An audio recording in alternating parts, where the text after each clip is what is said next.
At least 146 people died in the Hong Kong disaster on November 26. Over 150 people remain missing and unaccounted for. The recent Hong Kong fire disaster can truly be called a man-made tragedy, as there were several points where the fire could have been prevented. Anti-China sentiment is rising again in Hong Kong after this fire disaster. Let's examine this issue today. The Wong Fu Court apartment fire on November 26 was Hong Kong's worst disaster.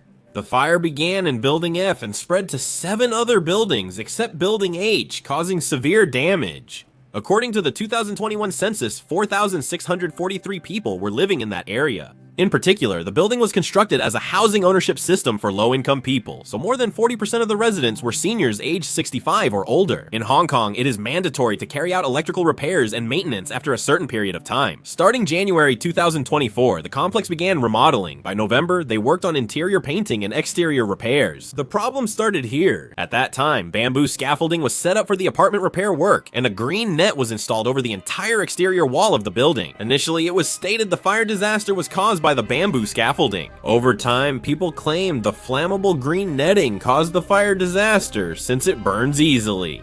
Since the netting covered the whole building, even a small fire would quickly spread and engulf it. Additionally, inadequate safety facilities in the building worsened the damage. The fire alarm failed, and the fire hydrant didn't work when residents tried to use it. Some residents said they pressed the fire alarm's emergency bell several times, but it failed. Additionally, because the building was built cheaply for low-income residents, it lacked sprinklers. As a result, the fire damage was extremely severe. If sprinklers had at least been installed, the residents would have had more time to evacuate. They could have held out longer inside, but the lack of sprinklers made the fire disaster worse. The cause of the fire disaster is still unknown. Among Hong Kong apartment fire residents, widely shared posts allege construction workers were smoking, with videos reportedly filmed at the fire site circulating. There are unconfirmed rumors that the fire may have started from cigarettes used by construction workers. As you can see, this was an incident that could have been easily prevented. That's why people are calling it a man-made disaster.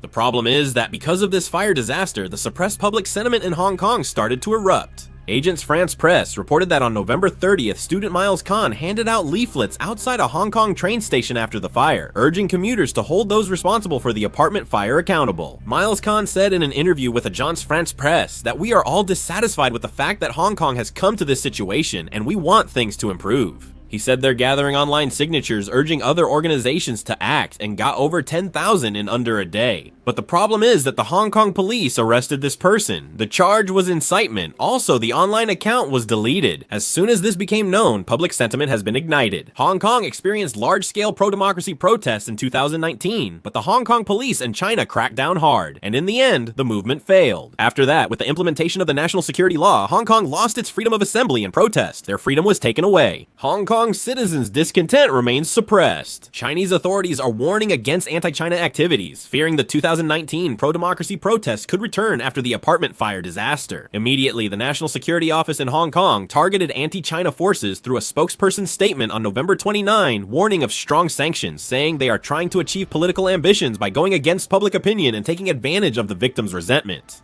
Before 2019, the presence of an opposition party provided some checks on the authorities, though imperfect. Now there are none. Therefore, the government cannot be made more efficient or accountable. If there had actually been political balance, these kinds of personnel could have been questioned and blocked by the political circles. As these things piled up one by one, it led to the creation of an incompetent Hong Kong government that even talented people couldn't stop. Naturally, Hong Kong citizens are aware of this. Control over Hong Kong has been strengthened for now, but ironically it has exposed a critical weakness in the most basic aspect of governance, which is the safety and well-being of the people. The arrival of workers and capital from mainland China has increased job competition and driven up housing prices, causing more dissatisfaction among Hong Kong residents. The 2019 pro-democracy protests were fueled by accumulated dissatisfaction. Because of this, both Hong Kong and China are responding to this incident in a rather paranoid manner. Even the volunteers who were helping victims at the fire scene were dispersed by the Hong Kong authorities. The reason they were dispersed is as follows. There was reportedly a conflict between the Hong Kong government support team and the volunteers. The conflict arose because the volunteers were dissatisfied that the government teams seemed to prioritize taking photos over actually helping the victims. When the conflict began, Hong Kong authorities quickly dispersed the volunteers for a single reason. They worried this might spark anti-China sentiment. This Hong Kong disaster first exposed government control by authorities, not a lack of firefighting or safety equipment.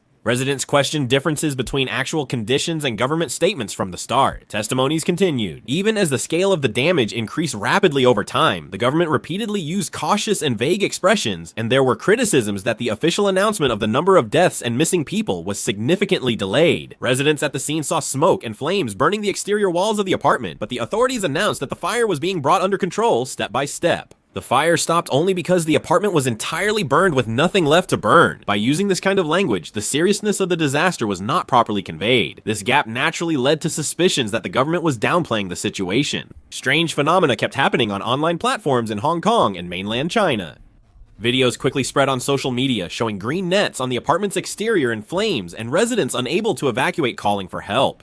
But a few hours later, some videos and posts suddenly started to be made private or deleted, and there were also reports that accounts which uploaded the same videos were suspended shortly after. Material circulated in Hong Kong communities and Telegram channels, but on mainland social media like Weibo and Xiaohongshu, related keywords were quickly unsearchable or removed from trending lists within hours. Normally, related search terms trend quickly after incidents, but this time they vanished unusually fast.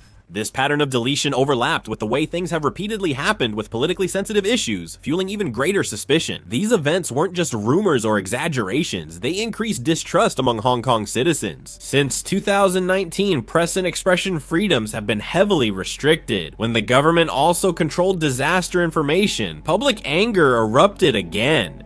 As a result, this fire is becoming an incident that once again shows how vulnerable Hong Kong society is to even a simple accident and how information control operates. Hong Kong authorities are calming the situation by compensating victims and investigating. First, they announced that they will provide emergency support funds of 10,000 Hong Kong dollars, which is about 1.88 million won to households affected by this disaster. They also stated that they will create a fund of 300 million Hong Kong dollars or 56.7 billion won for recovery efforts. They will give 200,000 Hong Kong dollars, about 38 million won, to the families of the deceased and 50,000 Hong Kong dollars, about 9.45 million won, in support to affected households. Hong Kong police have launched an investigation at the disaster site and arrested 11 people, including construction company officials, supervisors, and scaffolding subcontractors. The Hong Kong Independent Commission Against Corruption has formed a task force and is fully investigating possible corruption in the apartment complex's repair work. Despite this, signs show citizens' anger won't subside soon. Reuters reported this incident is expected to be the biggest test of China's governance. A Hong Kong resident, speaking anonymously, told the media the country has felt strange since China's influence increased. He said the fire may have resulted from using Chinese construction standards and the outlook is likely unstable. The Hong Kong government is compensating and investigating, but citizens' anger won't ease without institutional reform.